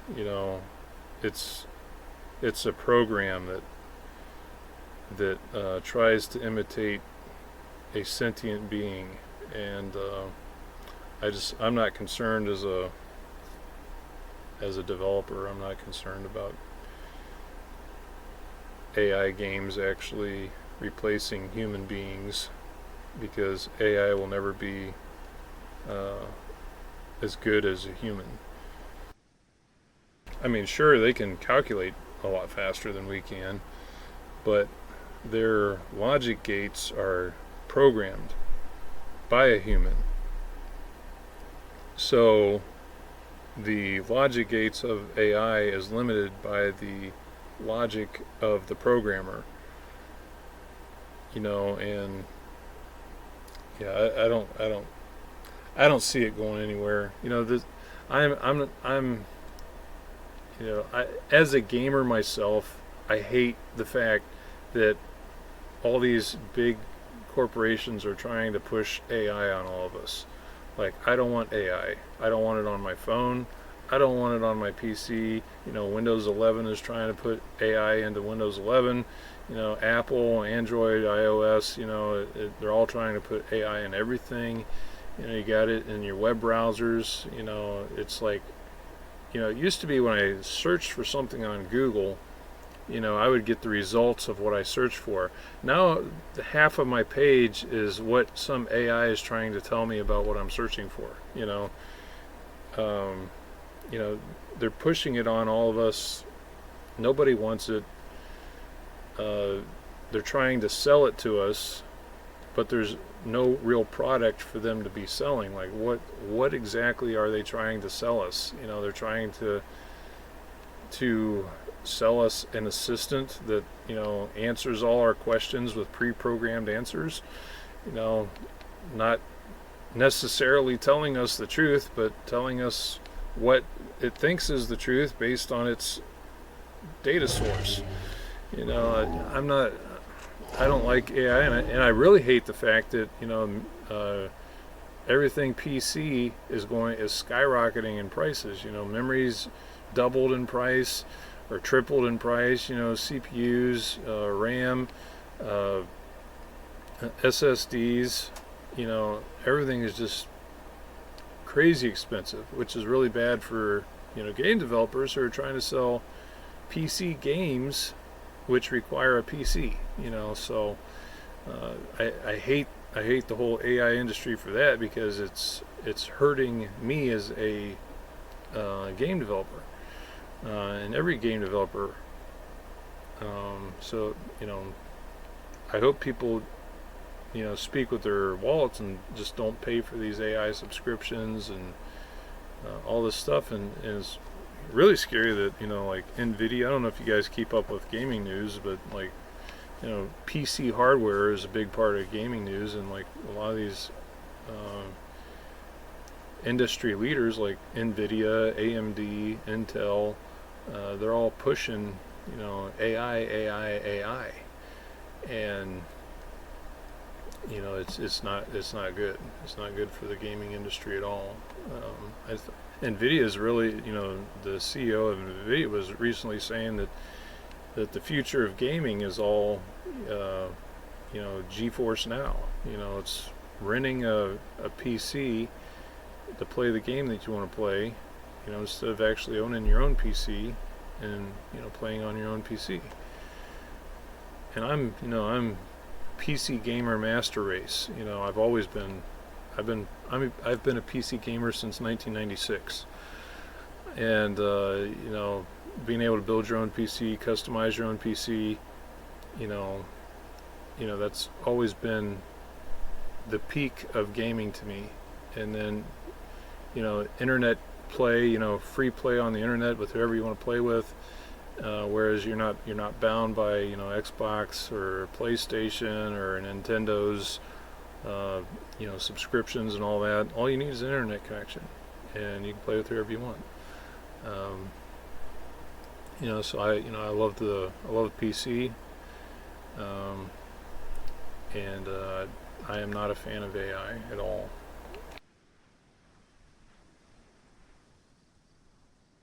I hope it goes belly up, and I hope RAM prices come back down, PC parts come way back down, PCs are more affordable. And here's one thing that really upsets me, is because Steam was coming out with this their new gaming system, and it was going to be an affordable, in the $500 range, PC, the Steam Deck, which we already have Steam Decks, but this was called the what was it called, the Steam Cube, or I can't think of what it was called off the top of my head. But somebody help me out here. The new Steam, what was it called? The Steam the Steam Machine. Thank you. The Gabe Cube. But the Steam Machine was coming out, and I have a Steam Deck. But the Steam Machine was coming out, and I think they were planning on $500. The Steam Machine. But then AI thing happened, and PC parts going up, so now it's more like going to be $800, which that's a big difference. But this was going to make PC into like an affordable console that game developers like me can make sure that our games work, play well on, and people could buy it for $500, play it on their television, and if more people have PCs, then more people can play Day of Dragons. And then the whole AI thing, now it went from 500 to 800, and now they're having trouble getting the memory that they need for these things to go into mass production. So AI is it's not good for gaming industry at all. And if anybody tries making a game with AI, that is going to be one buggy mess.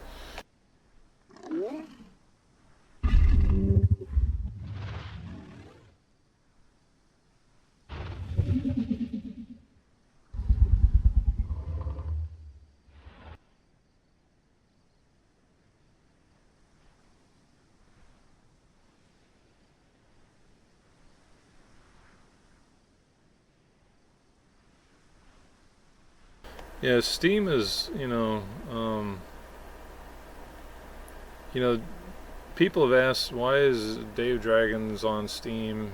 Why aren't we on, any of the other store, whatever? And Steam is like, it's the stronghold for PC gaming, and I think they're getting sued again. Like, people keep suing Steam. I read about and watched a YouTube video about some lawsuit they're going through, where some law firm in the UK is suing on behalf of all the millions of gamers in the UK over loot boxes and Counter-Strike.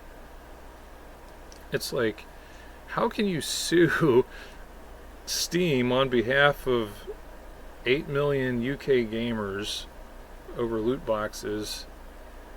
Like, do they actually expect, like, do anybody that would be for this lawsuit that lives in the UK actually expect that law firm to give them any part of a settlement, if it actually came, if it was actually settled in their favor? Like, they're just trying to, they're sue crazy, trying to, that kind of stuff, it just boggles my mind. But Steam keeps winning. They win their, people sue them, they win, and I hope they win all these current lawsuits that they're under. But I definitely support Steam. Steam was good to us. I mean, they take a 30% cut, which is that's pretty rough. But if it wasn't for Steam, we wouldn't have a Day of Dragons. We really wouldn't.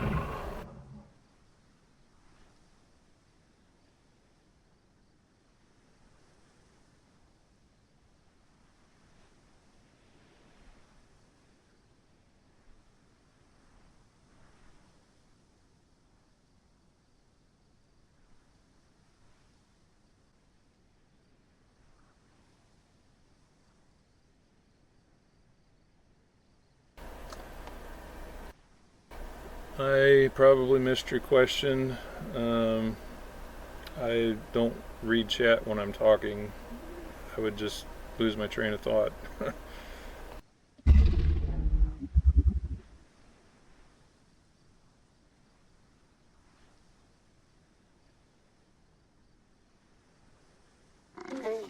As a main PvP server player, is combat rebalance anywhere in the roadmap for this game? Have you considered adding more abilities besides the Q skill for dragons? I have not considered adding more abilities besides the Q skill for dragons, other than the ones that we already had. Like, Blitz Striker has more than just its Q ability. It can summon storms. The Inferno Ravager, it can fire fireballs and breathe fire. The Flamestalker has a tail swipe. So that Acid Spitter, it can swim underwater. It can um, dig up swamp snapper eggs. So you know there's quirks that different dragons have, but as far as like more Q abilities, no.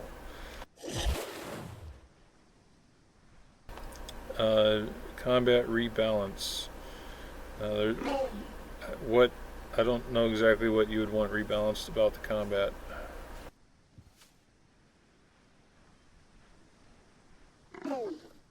In the future, would you consider making laying sitting variations of the emotes? Some of them are very weird looking. Well, I'm glad you asked that. We are definitely going to our animation schedule is almost finished for every dragon that we've designed. Like our most we have like we're just finishing up the hybrid, and that's the last dragon that was waiting on animations. So every other dragon that you've seen in the game during the winter event, they have their complete full set of animations already made. So what's next on the agenda for Carly is going to be animation polish, and a part of that polish is going to include emotes for multiple positions. Like so right now all our emotes are pretty much made to work with the standing pose. I want the emotes to be, I want there to be a roar that's different when you're sitting compared to when you're standing, and when you're flying. Like the emotes are going to be made for that specific pose, versus they're all made for the standing pose, and then I just try to blend them into the other poses. So yeah, she's going to be working on making emotes that work for different poses, like they're made for that pose specifically. So what that will mean is when you are doing a laugh emote or a friendly emote while you're sitting, it won't look janky. You know, it will look as good as it does when it's standing. That means that we'll have more emotes that you can play while you're flying. We might even have some emotes that will work while you're swimming, so, or laying down and resting. So yeah, that's definitely what's coming up next on the for the animation team, is emote polish.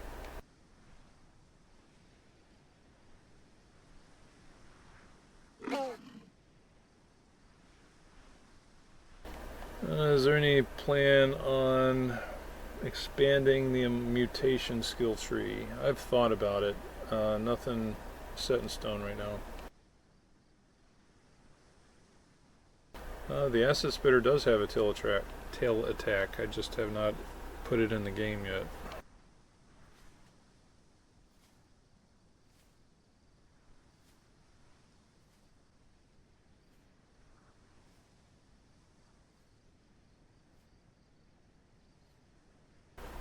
Will we ever update or change the spawn menu? What about being able to see players without starting a group using Steam?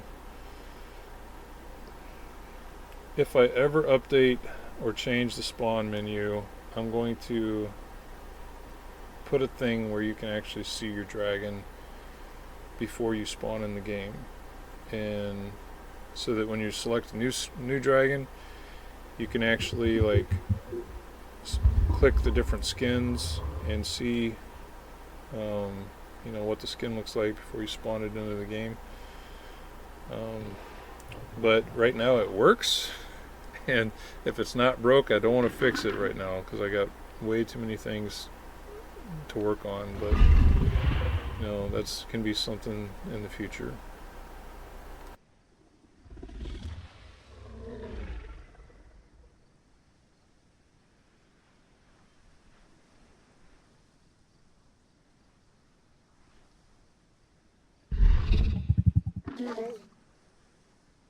Why was the dragon model turnaround removed that was in game for a short time? Because it looked really bad when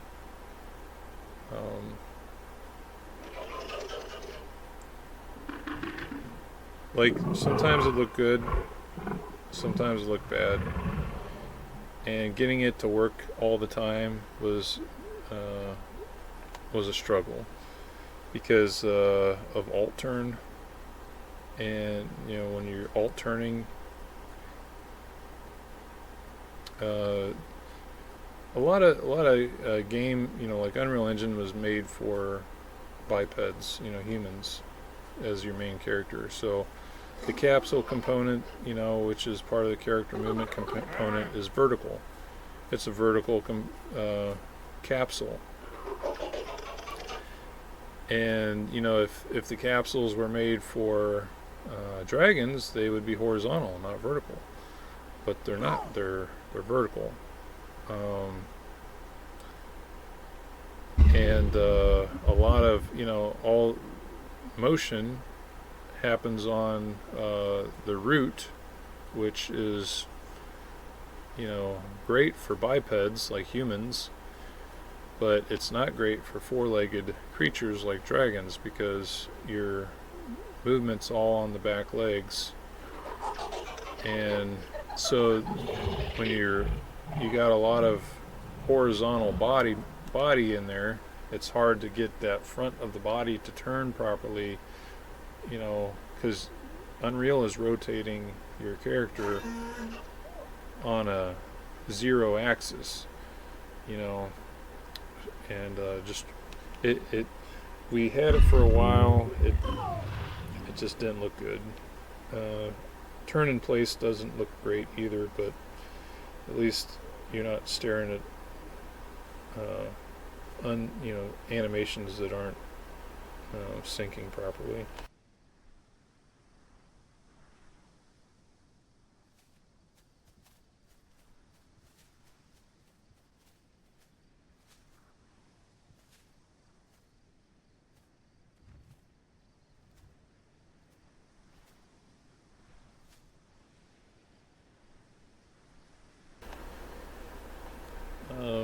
Can you see clan tags in the player menu?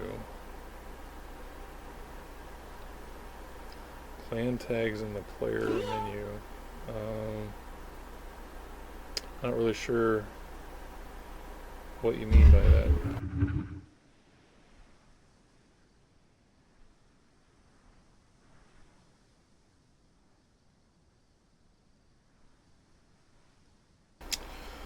Well, we have streamed for over 2 hours now, and we're down to 51 viewers, which means people are getting bored listening to me monologue. So I think we're going to go ahead and end the stream here, and thank you all for watching the stream, and I hope you guys are excited about Dragon Pearls coming in 1.2.30 next week.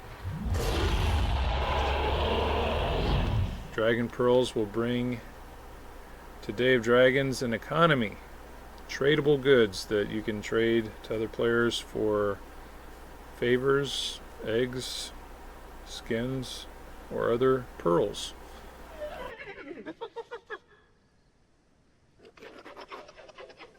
Hope you all will try it out. We'll see you guys in patch 1.2.30 next week.